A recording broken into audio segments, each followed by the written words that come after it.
Joining me on the show today is Chris Webb. Chris served as a police officer in the Dallas Police Department for 10 years and also served as a SWAT officer for 10 years before retiring in 2017.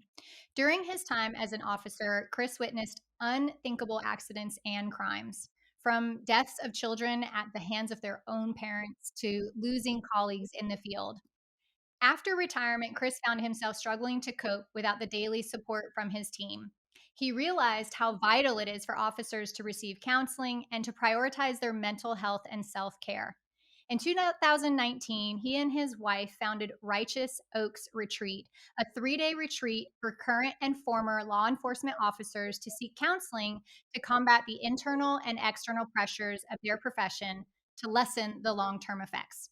He currently serves as a state police officer under the Texas Attorney General's office. I am so honored to have you here with us today, Chris. Welcome to the show. Thank you for having me. I appreciate it. So, there's so much for us There's to a talk lot. about. You've been doing this for a long time. Let's just start with you sharing why and how you became a police officer. I blame my granddaddy when I go visit him. When I go visit my grandparents, I would stay with my granddad's room, and he had little twin beds, and he had a police scanner, and that thing ran all night long. And I feel like it was like pre-programming me. I would listen to that and go to sleep. It was in my dreams, and then I was high school, college during Cops. That was a big show. It was a big event Mm-hmm. around all with all the guys, and somewhere in high school, I really felt drawn to it. My dad made me promise. He said, "Look, go to college, get a degree in anything but criminal justice. That way, if you don't like it, you got something else you can do." Mm. I C's do get degrees. I did get a degree finally, but I had that urge. I kept that direction was pointing me that way, and so I hired on with Dallas in 1997, and that was the dream come true. Yeah. And so, what's it like when you're a rookie officer, you're starting to go to calls? Like, how much training is done? I know there's training as like an officer, but how much is training is really done to kind of prepare you for the situations you might find yourself in or the really hard things that you're going to see and experience? When I went to the academy, it was 1997. Now I've forgotten a lot of it, but it was a really long academy. Very little was talked about. Resiliency wasn't a word I'd even heard of till 2019. There was no conversation like that. It was all about training and law and prepping you. And we even in our academy, we had a day where we were literally looking at officers' autopsy pictures from when they were killed in the line of duty. Oh, wow. Um, and I think it's probably a weeding out process there, just like, hey, this is the reality of it. But it's all fun and games until it's not. But so there was very little training. In fact, in my early career, I went on one call with one of my trainers. It was my second time into his car. I'd come back to our fourth phase, which is you're like a one man officer, but he rides with you or she rides with you. And we went to a call, and it was pretty horrific. We were familiar with the house, and the mother had tried to cut her kid's eyes out. Actually, was trying to cut the daughter's eyes out. The son interrupted her, and she got him, and it was a very very chaotic scene when my Mm. classmates and I were on with our trainers. And the next day, my trainer came up, but right when we got in the car, he goes, "Are you good?" And I didn't even know what he was talking about because it was the first time anybody had ever asked me, like, how do you feel? I'm like, "No, Mhm. I'm good," not knowing, because it was a pretty traumatic deal. And of course, he'd been around a while. He knew that that was not like a typical call. So And that was your second call? Did you say that was your that second was call? no, that was my second. That was my fourth phase. Okay. Fourth. So I'd been on the street for a couple of months, Okay. and you tend to remember the first things, the first time somebody runs from you, the first time you get in a car chase. That was one of the first scenes where I was like, "Wow, that's crazy." But you just, as I say, everybody's got a little bucket inside of them, and you just stick it in the bucket. Mm. And some events take up more space in the bucket than others, but no matter what, every scene, every accident scene that's bad, every call, every shooting, every suicide, there's all those little things start getting filled into that bucket. And nobody knows how big your bucket is.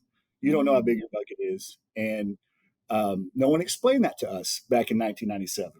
Yeah. And so very ill equipped from that point of view. I don't think we were doing a good job, and we certainly weren't doing a good job about talking about it. Yeah. when I started. You didn't ever talk about it because you didn't want to. If you talked about it, there was a chance they were going to pull you off the street. Just like a pilot won't want to talk about it because they don't want to get pulled from the cockpit. And so, and the thought back then for a long time, and the thought that we're trying to defeat now is, if you feel something, there's something wrong with you, and you don't. So you shouldn't. So you eat it. You don't tell. You don't talk to people about it. Right. Um, which then, of course, for us, unfortunately, turns into, well, how am I going to deal with it? Usually, it's negative habits, alcohol, which puts stress on the marriage, which just makes the snowball even Yeah. worse. So, Yeah, it sounds very similar to I was in the military, and what happens in the military, you're not properly prepared mentally for war. I don't even know if really there's how much you can, prepare people for war. And then just like you're going to war. It's just not over in a different country. It's locally in your local area. And in the military, if you tell someone that you're struggling, like you said, now you're not deployable. And if you're not deployable, you can't be in the military. right, And right, so by speaking up, you risk losing your entire right. career. And and so it sounds very similar to police. Like you said, even if you're struggling, you can't You admit it can't talk because about then it. they'll pull Right. you off. Can't admit it. Right. Well, and I will say, I think in the last 10 years, and especially the last 5, with the high number of police suicides, departments are realizing it and they're making an effort. Yeah, And I can talk later about what Dallas did that I thought was really great, but it's starting to become okay. It's starting to become better, but it's still an issue. And we yeah, still have multiple suicides every year. Every department deals with them. You may hear about them, you may not, but yeah, it's happening nationwide a lot. And it's because people are so afraid to say something. yeah. We're trying to change that. Well, what we're trying to do is show officers, hey, counseling's not what you think it is. It's not laying Mhm. on a couch, kumbaya. Cops are going to come in. You got 30 minutes to fix me. I got to go out and save the world, Yeah, and or get to a job or whatever. And it's not what we think it is. And so just showing them, hey, this is what it can look like. You find the right counselor that understands what we do, it's perfect for us. yeah. And so that's kind of what we're trying to do now. So you mentioned, these buckets, right? You're like, you have this bucket and you just kind of put it in there, you kind of just shove it down and you keep going. And that really resonates with me because I was a paramedic in the military and I worked on the ambulance, and you're just going on one call after another, right? And for police it's the same thing where there's not really much time to feel how you felt about what you just left because now you have to go to the next scene and you have to And show up and and be on point. Yep. and be And clear-headed, yep. ready Yep. to handle that emergency, be Yep. focused on it. And so you almost have to just like dump it, like you said, kind of in the bucket.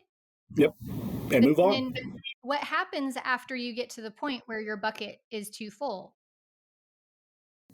Exactly. And that's when, and I've heard it described other way, death by 1,000 cuts. It's not the one, Mhm. it's not the one cut that gets you. It's the multiple cuts, however you want to describe it. It's that the building and building of all these small critical or large critical incidences that you never really get to effectively deal with. And the difference for first responders is, you get off your shift after seeing that and you still got to go home and be dad Yep. and husband or wife Yep. or mom, and so you're in this constant gear shift. And like, it's crazy. And you're seeing you're at home seeing all the great things in life with your friends and your family, and then you're going out in the world and seeing just the evil and the horrible things that people can do to each other. And so then it becomes very hard. A lot of officers get very withdrawn the longer they're there. If they don't keep friends outside of the department, normal friends, Mhm. you get real withdrawn. You lose your desire to be in public or go on social events, because people are talking about things like, it just doesn't matter, man. I had a kid get run over by a car yesterday, Yeah. and you're complaining about XYZ. You just kind of lose that. My wife's Rainey. She was a prosecutor for years in the crimes against children division for years Mhm. here in town. And man, we always say that these jobs just, they kill a little bit of you. A little bit of you dies off, Yeah. and there's no other way to describe it. For me, I was always a happy drinker. Like that, I was a social guy, and I would drink for fun. And somewhere along the way, it's shifted. I didn't drink every day. I could go if I could go days without having a beer, and then some days I'd have a beer. But some days that would turn into 10. And I Mm. couldn't tell you when it was, but what I was chasing was not to forget. I always say I'm not chasing to get. I'm not trying to get away from what I know. I'm trying to find the kid who I'm trying to find the me that was me before I knew all this Mm. about the real world. I want to find that guy that the happy rose colored glasses guy. And I would those moments is when I noticed, man, this might be a problem because I'm not drinking just to enjoy a beer or because it's a social setting. And I didn't actually quit till after I left the Dallas Police Department. I quit drinking in 2020 before I hired on with the state because I realized my kids were about to start high school and they pay attention to everything you do. They know a lot more than we think they do. Yeah. And I talked to them They and I don't say asked them, much, but they're paying attention. paying very good attention. I asked my children one morning after I had driven home in a bad state. Uh, well, I drove. I shouldn't have driven. So before I got hired by the state, and I woke up. I go, "What am I doing? I am, 48 years old. I have two kids about to start high school, and I'm acting like I'm still in college." Mm. And so I asked them. I said, "When do y'all think I drink too much?" And my son said, "Not at home," which really wasn't true. He goes, but I go, well, when? And he named off like five different times we'd been out as a family, and he was right about all five of them.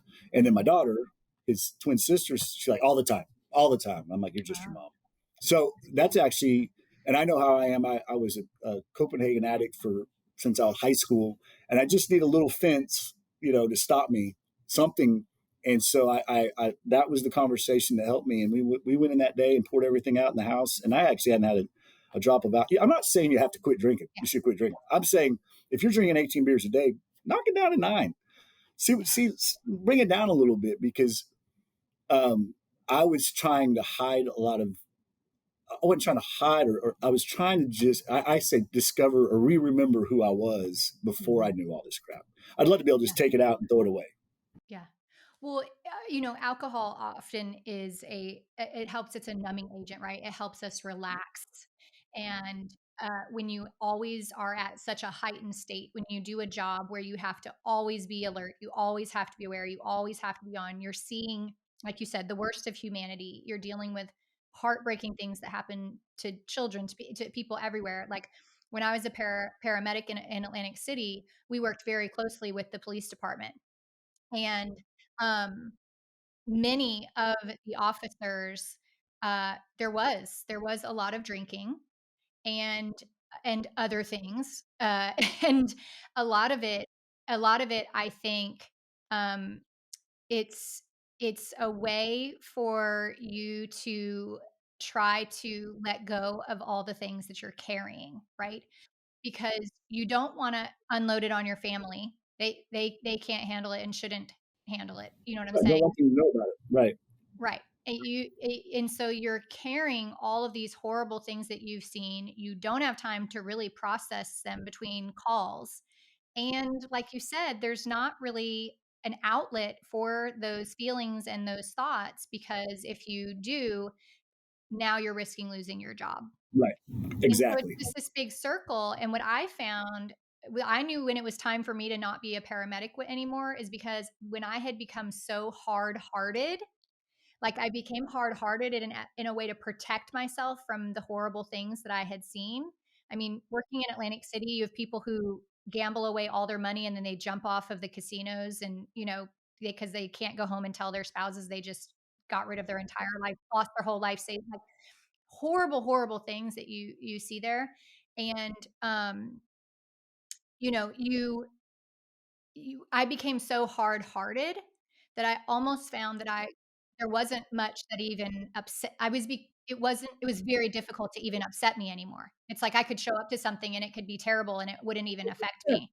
Yeah. And Let me that's see that. Oh, yeah. That's bad. Yeah. I haven't seen that before. yeah. Yeah. And you're like, why am I even wanting to see this at this Yeah. point? Right. And that's when It's I knew, like, when I've become so hard-hearted that nothing really affects me and I've lost my compassion, I should not be doing this anymore. And Um, that's a hard thing to do. It's hard to walk away from something that you're passionate about and you love.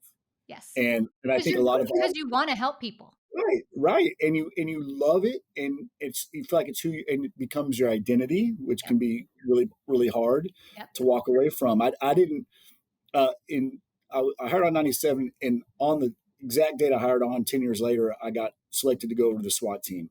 So for the last 10 years with Dallas, I was on the SWAT team, and the good thing about that was I had a group of people that had a shared experience. Everything that we went to together. So Yeah, you had your own therapy group, and it wasn't like we were talking about it, but you also knew that person next to you, they know what you went through, right? So there was they that saw little it too. therapy group, and so, but I was very cautious to not make my identity the SWAT guy. But what caught me off guard when I retired in 2017 was when I left was I had so much of my identity tied up in just being a policeman. Mhm. That slipped up on me. I thought I was doing such a good job of guarding myself from being SWAT guy, but when I left, I realized, man, you're just not seen any. Like even when you're a police officer, it may not be good looks. You may be people looking at you and they're mad at you, but they notice you. Yeah. And then I just felt like I didn't know what was happening. And I realized, oh, I identified so much with this job that I had forgotten who just I Mm, am, mm. and that was a big challenge. Was working through that process also. Well, Um, especially as SWAT, you said you tried to not become a SWAT guy, but I know again just from working in that industry, like it's not easy to become SWAT. Like you have to be elite, you have to be selected, and so there is kind of a pride around being on SWAT. yeah, and especially for a guy like me, I think it took me 8 tries in 2 years. Which, if any of my friends in Dallas, they're already laughing when you said that. They're like, yeah, especially that guy. I just, it was one of those things. I got turned down. The same sergeant had picked me 3 times and called me and told me I had the slot, and then called me the next day. He goes, but you're not the selection. And the Wow. third time, he goes, look, you know what it is. You can see what it is, and you can either get mad, and nobody be mad at you, or you can just say, you know what. He goes, but I had a guy over there that was a classmate of mine. He goes, you belong here, Mm, and that carried a lot of weight. And so I was like, you know what, I'm not going to be the kind of guy that just gets pissed off and I'm going to be mad the rest of my career. I'm just mm. going to keep trying until they just got to keep telling me no. Yeah. And finally, they took me, and I put in 10 years, and I thought, looking back, I think it was an effective 10 years. I was a good operator. I was a good teammate to my coworkers, and I think I was valuable to the team. And the other thing you realize is when you leave, they just keep going. And Mm, some people feel like, oh, if I leave, it'll fall apart. No, it won't fall apart. right. They'll keep going. Dallas Police Department is still running. Been running since 1882. Didn't need me. um, they've filled my spot with 100 even better people, and Yeah. that's kind of it's kind of how I lived my career. Was there's always going to be somebody better than you that comes along. There was already somebody better than you that was here. Just go be the best person that you can be at this job and find out what you're good at, and just go be good at it with a humble heart. Humility is also sometimes hard to find on a police department. Well, and I want to circle back to the identity thing because whether, someone's listening to this, whether they're a police officer or not, I think that it's very easy for many people to attach the work that they do to their identity. And then it's all wrapped up in that, like, this is who I am. And our identity isn't what we do, but we often think that it's what we do. Right. And Well, what's usually so, the second question when you meet somebody? Well, what do you do for a what do living? you do? Yeah, what do you do? And especially as a 20-something-year-old guy, I don't know if this is the same for the girls, but when I was a young guy, that was all, what do you do? What do you do? That was Oh, yeah, always the it still second is. question. Right. And you're like, I do a lot of things, Hmm. and as I've gotten older, you realize, but it still snuck up on me when I Yeah. left. I didn't notice Yeah. it when I was there, but when I left, because I loved my time in Dallas. So you're right. Yeah. And I will tell you, I grew up in Dallas, typical family, mom and dad. I had an older brother. Went to we lived in a middle income neighborhood. Um, we never went without. We always had what we needed. Um, we didn't. I didn't get to get parachute pants. I'm still carrying a grudge about that. Um, but so I had a pretty good. I got to go to college, and I grew up in a home that went to church, and and I'm so grateful for that because I've always pursued the Lord and has always been a part of my life. Now, I kind of try to separate it at work for some reason for a long time. Mm. Um, Again, it's like a lot of things. I was keeping it was a personal thing for me, and I didn't Yes. want to push that out. And I sometimes regret that, but I will tell you the only way I survived was was my relationship with the Lord, and then the other reason why I'm still on this earth probably is because of my wife. I married a great mate. She knew what she was marrying.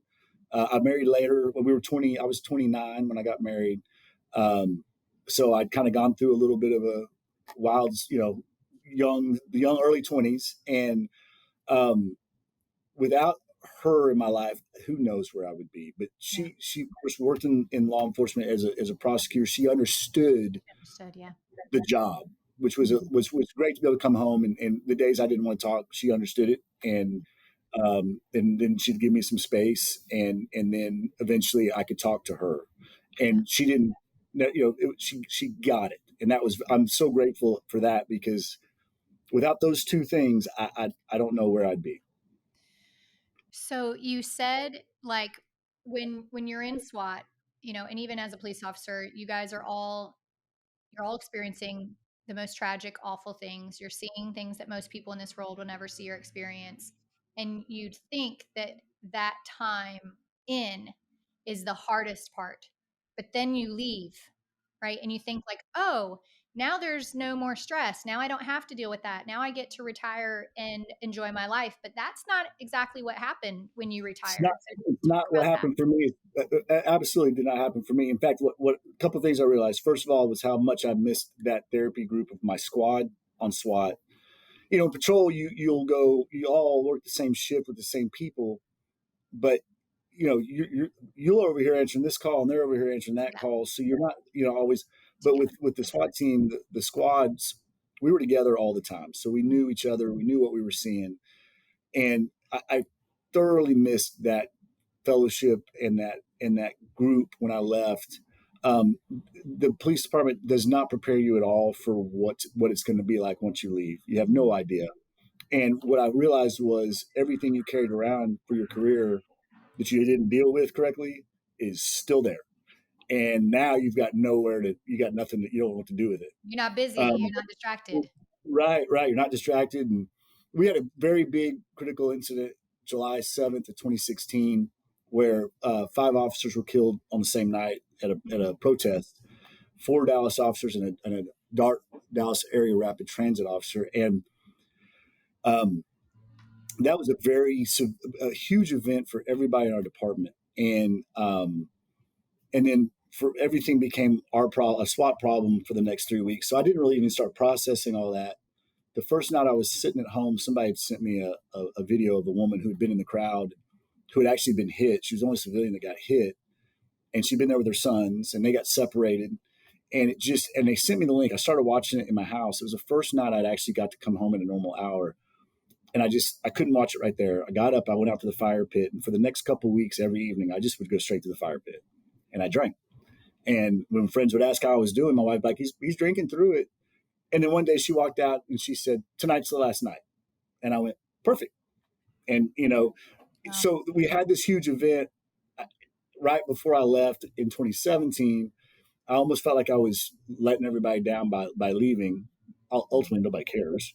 So now I'm out, and I'm like, I got to process all this, but I'm processing it alone.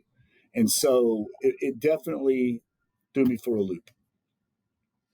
So, how long, like from the time you retired to, I know that you've created a retreat center for police officers. So, what happened in the in between time of you grieving, retiring? Now I have to face all the things I've been shoving down in my bucket. I don't have this camaraderie of this group of people anymore surrounding me. And what's next for my life? So, let's talk about that transition period. So I had a friend that was going to buy a business from a friend of his. He said, "I'll buy it, but I'm only going to buy it if you'll run it." And so after I took a school year off of my kid's sixth grade year, I was a school mom for a school year. Sixth grade's a big deal. And so I went to work for a company, and part of that, I kind of went in on the ground level just to kind of learn it.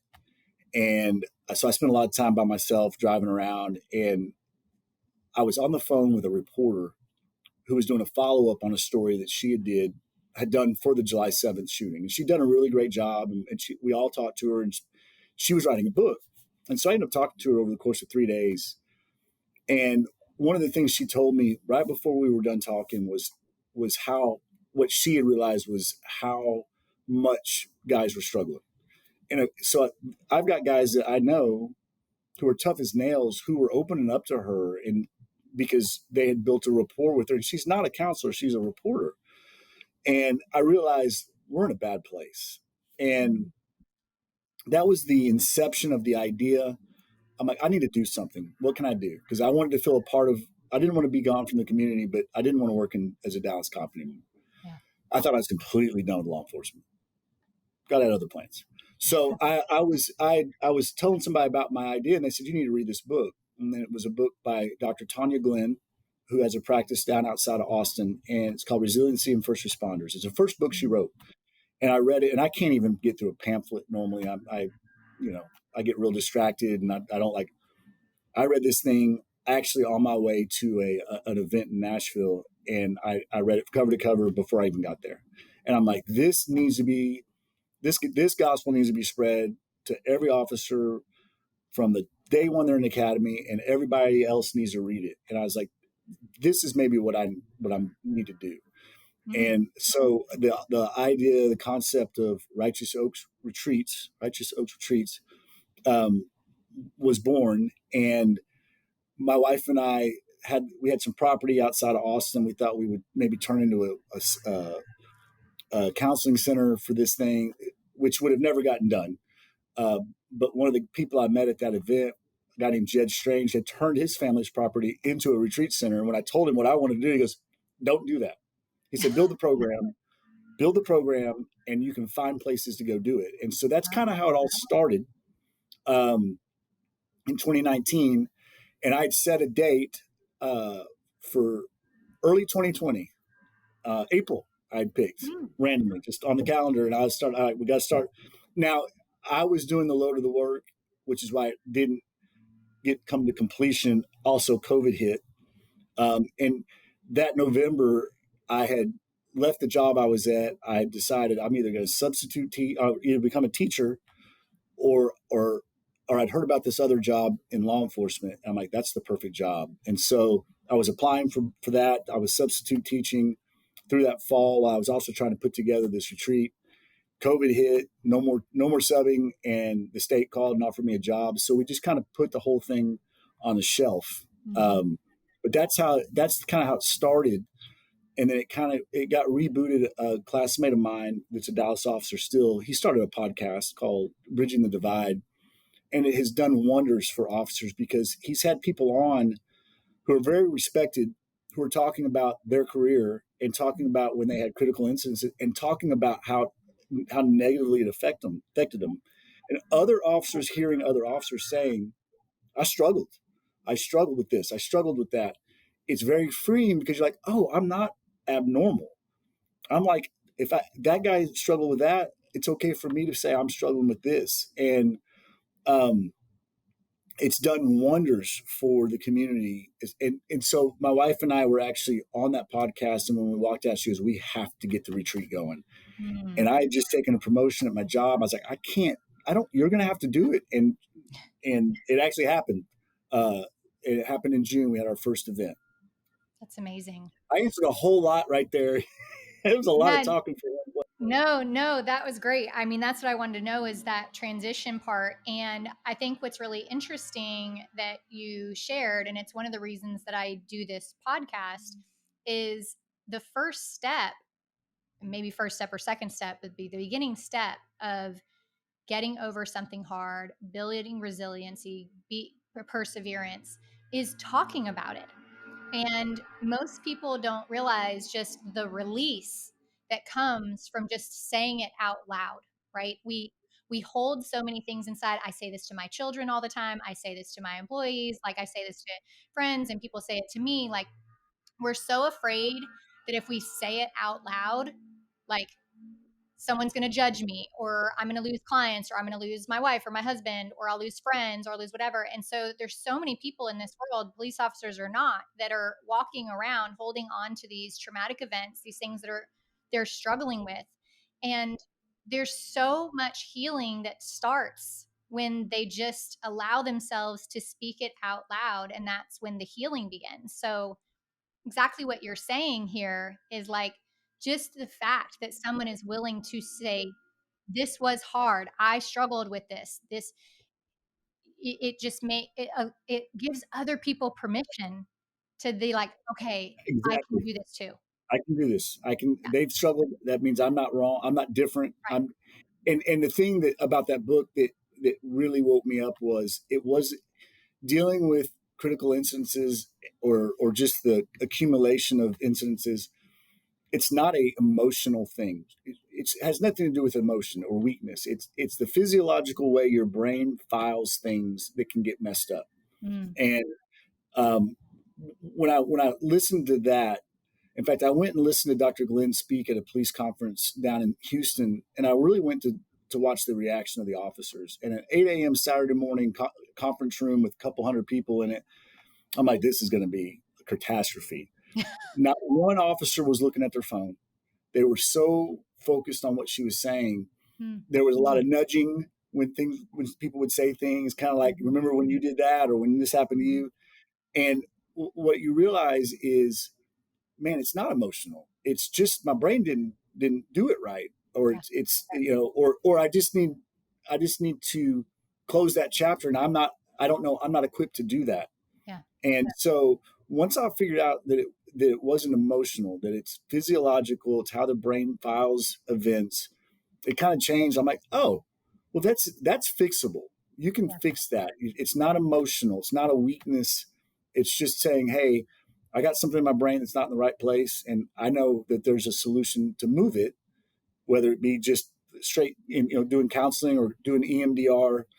There's ways that they have that can fix that. And once I understood that, I was like, okay, this is the mission. I want people to hear this and be able to experience that in a way that I know officers will be like, oh, I'll do that, because we're a funny bunch. We don't like getting ourselves in a position that we don't know what's going on, Mm-hmm. where we don't have control over our day to day. And that was kind of when we went into the planning of this, there was a lot of factors that were purposely planned so that it didn't give officers an easy way to wake up and go, you know what, I'm not doing that thing. Mm. Uh, so yeah, that was the biggest change for me, was like, oh, this is not emotional. This is, it's a brain function issue. Well, and it's interesting that you're saying that, because I think a lot of people, and it happens to both men and women, because I have found myself in this place before of, you know, being emotional makes you weak. Being emotional means that you aren't in control, right? Even in church, we're taught your emotions, don't believe your emotions, right? Like there's so much negativity around the emotions. And so I could see that, especially working in a field like that, where if you come at them where it's like, oh, we need to heal your emotions, there's gonna be so much pushback and resistance to that. I'm Yeah. out. I'm out. I Yeah, wouldn't want to don't go wanna to that. feel, don't wanna like, No. don't wanna feel, Yeah. right? Right. And, I don't know if this is the name of a book or if I just heard somebody say this before, but I've heard your body holds the trauma. Like you said, it's a physical thing, like your body is holding on to this trauma, and so you have to be able to get that trauma out of your body, and it doesn't actually have anything to do with the emotion necessarily. It's a physical thing that you're carrying. Like you can almost, your body can feel it, and it affects every area of your life, whether you realize it or not. Yep. Your health. A lot of officers work 30 years and then they retire and they go sit down and they're dead within 6 months. Yeah, I've heard that. Yeah, and it's so sad because you've known them, you've been watching them at the jail, or whatever, and then they retire, and then they're like, oh yeah, yep, that's about 6 months ago. About 6 months he retired, and they've because they've carried all that, and all the adrenaline dumps that come Oh, yeah. in a shift, and then those shifts every week. You're working 5-6 shifts, 4-5-6 shifts a week, and then just continues over a 20-year course of a career, 30-year course of a career. Your body is just it's ravished, and we were really good at taking care of the physical part. Some of us are, some people are, we're really, but we don't take care of the brain part of it. Yeah. And because that was taboo, nobody wanted to touch that. Nobody Yeah. wants to talk about it. Yeah. And so then you run into the suicides.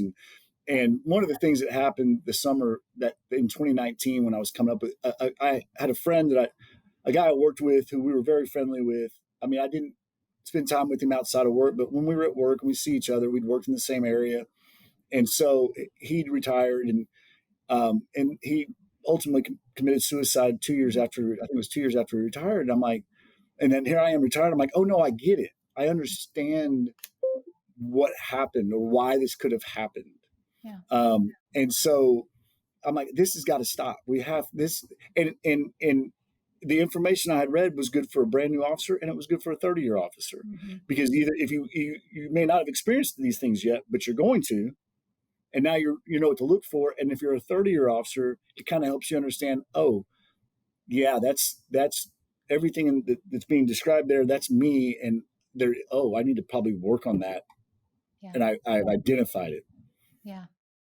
So tell me more about Righteous Oaks Retreat that you started. What are like who comes there, and what's like the experience there? How are you helping them heal from this, and be in a place where they're not drinking a lot and shoving it down and even worse? So the concept, we we want to get people away from what they're used to.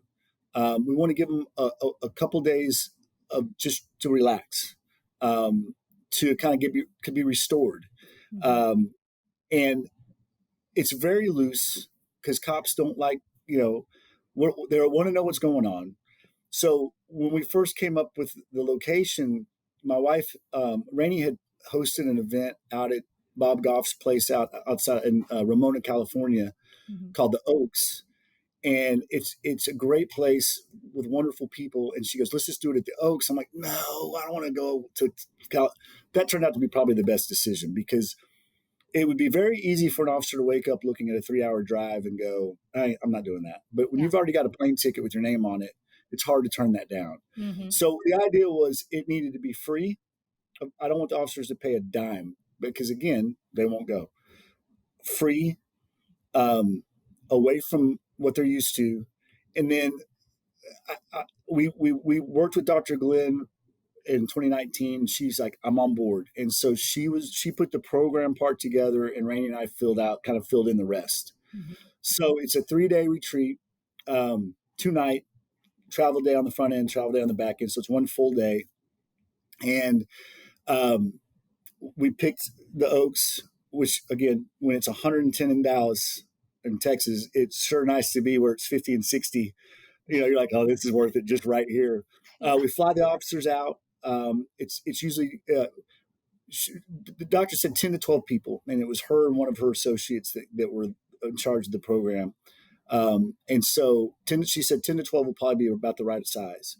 And so we we put it all together, got it all laid out, and we had like 0 officers. I'm like, well, now what do we do? Hmm. So I contacted some people I knew, got a Dallas officer signed up right off the bat, who had a really, really tragic event in her career that's changed her physical life, and not to mention she lost her best friend in a shooting, Hmm. on the same call. They were on a call together, answering a call together. Um, she signed up, Crystal did, and then we had a friend that worked in a different department in the Metroplex that had retired and actually had got into counseling. So we were like, we'll bring her to kind of tell us, look at it from both sides. And I asked a good friend of mine that had been on the SWAT team with me that had retired to just come, because I knew she would be honest with me and Mhm. tell me this sucked or this was great. And then the rest, we're sitting on 3 people for a while. And then we have a young lady whose father was killed in the line of duty almost 2 years ago. Her name is Shelby Houston, and she's got an amazing story. My wife met her through Bob Goff at San Quentin, where she Mhm. told her story of forgiveness, and she Mhm. forgave her father's killer. It's really, and she's 19-year-old. She's a kid. Yeah. She's married now, so she's not a kid, but she's a kid.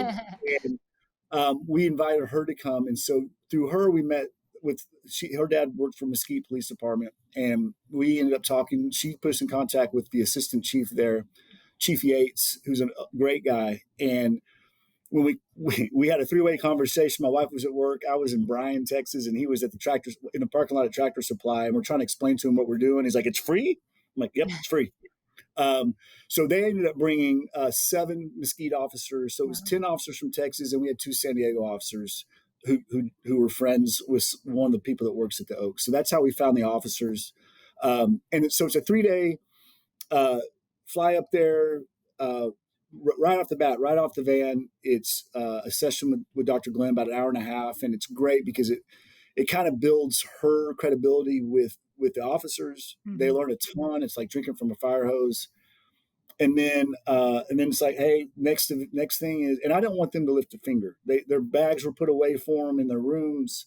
I say, hey, dinner's at this time up where we're staying, and so we all sit for dinner. We all sit at a table, one big table out in the porch, and that's where the ice really gets broken, and there's some laughter, and then it's kind of like, hey, here's what it's going to look like. You don't have to do any of this, but here's, just be here come to the sessions.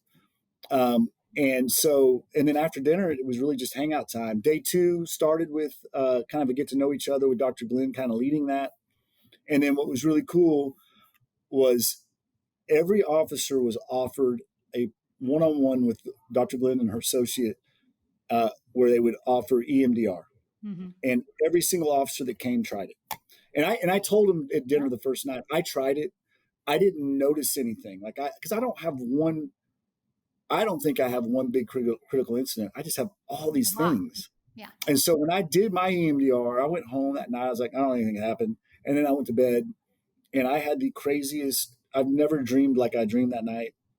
Never dreamed since then like I did. And I'm like, I woke up with something moved in my brain. I don't even recognize what it was.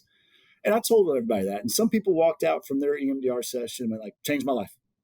And some people walked out, I'm like, kind of like you, I don't think anything happened. I'm like, hey, at least you know what it looks like down the road. If somebody like suggests it, it's not, doesn't sound like voodoo anymore. You've actually sat through it once. And then when people were doing EMDR, we did some things during the day. There was a like a yoga breathing deal that they did. I was kind of shuttling people between EMDR sessions, and then dinner that night, and then we went down on a hayride and had a great evening. Shelby gave her talk, and one of the curators of the retreat center, he does a great talk about resiliency in racehorses, because they used to bring racehorses out there to just relax. And he equates it with humans, and they have an amazing story. He and his wife, and of tragic loss, and Bob got him to come out and do something they'd never done before, which is run a retreat center. And his stories, it builds on everything we're talking about, but with horses. And in the same way, we need that time to relax and get away from the routine. Yeah. And then there was a time period where you could go and pet the animals that were there. And we're like, y'all are all from Texas. What do y'all? They loved it. I'm like, how did they? You could go do this outside any day of the week, and yet here in the setting.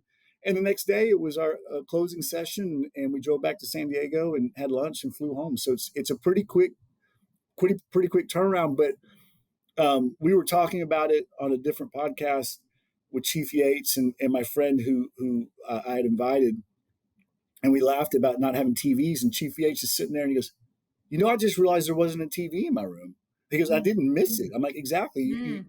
It's just because you're completely away from everything that you're used to. And that was the goal. When people came home to be like, that was a great experience. I learned something. I relaxed. And now they're equipped when there is a critical incident to know what to look for with their coworkers who are struggling, to recognize when they are struggling, and that there are solutions that don't mean you're going to go lay down on a couch and scare the counselor because they've never heard people talk about the things that we've witnessed. Yeah. There are counselors out there who know what we do, they know what we go through, and they know how to talk to us about it. And it's not that. It's completely different than that. And that was the whole point, was to introduce officers to that. So it couldn't have gone better than it did. My wife and I I'm horrible at asking for money, and I didn't want to ask for money for something that I hadn't done. So we funded this first one, um, which is really wise when you're shopping for colleges for your children the same year. That's not great, but we're hoping to raise money and do this event one a quarter, excluding November, December, October, November, because it's just so busy with Yeah. the holidays. But every quarter, we would like to go back and continue this. And Yeah. the doctors agreed, and every officer that went was like, absolutely. That's And amazing. every officer in their critique listed somebody they thought would benefit from it. So Yeah. that's kind of how we plan on growing. It's just by word of mouth. Yeah. Because if I try to explain it to some officers, like that sounds dumb. But Yeah. when their buddy's like, I know it sounded dumb, but I went and you need to go because it's awesome. Well, and if every person who comes, their role at the end is to invite someone else to go, then you'll be able to fill it every time. Yep, means a lot more coming from a friend than listening to me call on the phone and be like, "Yeah, you ought to come." It's a Yeah. counseling introduction to counseling, and I can't. If a buddy of mine said you should go do this, I don't even. All right, I'll go try it because you said so. Yeah. So Yeah. So if people who are listening right now want to know more about the Righteous Oaks Retreat, they want to support the work that you're doing, what should they do? we have a website that you can go on. It's I'm actually gonna pull it up real quick so that I tell you the right thing because I always get confused. Um, Again, not savvy with technology, uh, but it's www.righteousoaksretreat.com. Great. Um, and there's a link there for donations. We are a 501c3 recognized by Texas Comptroller and the IRS, so it's a tax deductible. Um, we're about to host a fundraiser in January locally, and we have full time jobs. This is just something we do out of passion, and we feel Yeah. called to do it. Yeah. It's not. It's Righteous Oaks Retreat is based on a Bible verse, Righteous Oak, Oaks of Righteousness. But it's not a. I also understand officers, and they're not going to come if they feel like it's a big religious push on them, and it's Mhm. not at all. That's because we know that they'll shy away from it. In fact, Ray and I don't even bring up our faith till the last morning, and it's really on the why are we doing this? And we Yeah. do feel called, much like they feel called to be officers, like I feel called to be in law enforcement. We feel called to also do this. So they can. So if anybody would love to donate, we would love to partner with you. On that website, my phone number's there. People can call me. I'd love to talk to them about it. We're very, very passionate about it. God gave us the best group to start with, and he's like, hey, this is what it can look like. Now, don't mess it up. Make it work like this every time. And so that would be how they could do that. Awesome. Well, for people that are listening right now that are struggling through a hard time, police officer or not, and they've been shoving it down and just putting it in their bucket. What would you say to them? What are any last words that you could share with people before we wrap up?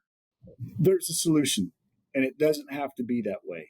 I'm a routine person, and I start every day at the gym, not for my physical health. Honestly, it's for my mental health. Mm. If I can have the same amount of plates spinning every day, and the days I miss the gym, I feel like I can't control it. But I wake up every day, get out of bed at 4:20. That's my first victory. I go to the gym. That's my second victory. The third victory is making the bed, and there is a solution, and you just got to find the right person to talk to, and they're out there.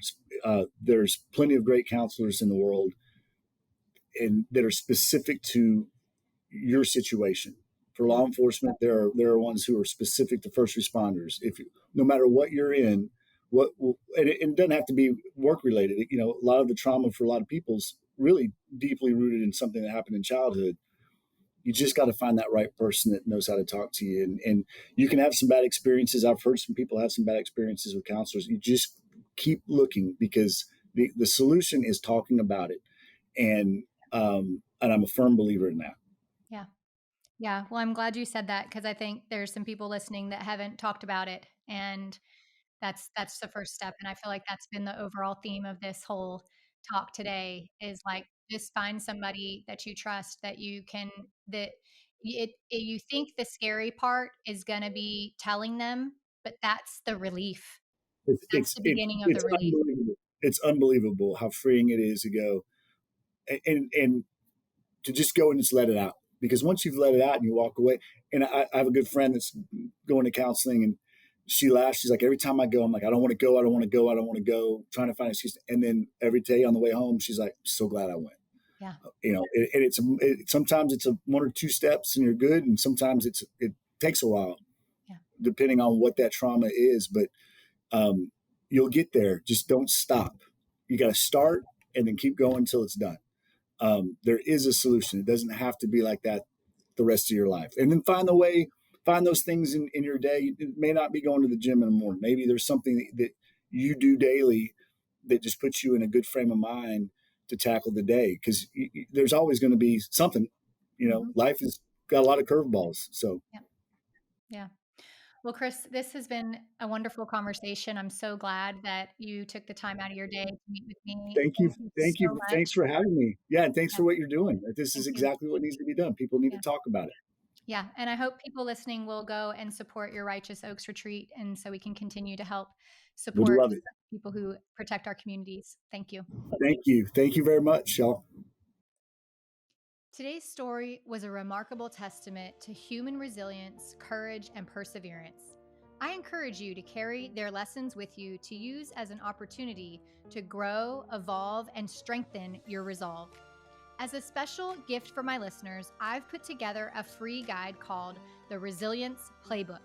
If you've ever felt stuck or powerless, I'm sharing 10 resilience factors to give you hope, inspiration, and empowerment. Get your free copy today and start turning your setbacks into comebacks. Find me on Instagram easily by searching my name and DM me the word playbook to get your copy right now, or I've also put the link in the show notes. You can do hard things, my friend. Strength lies within you, just waiting to be unveiled. Until next time, stay strong, stay hopeful, and most importantly, stay resilient.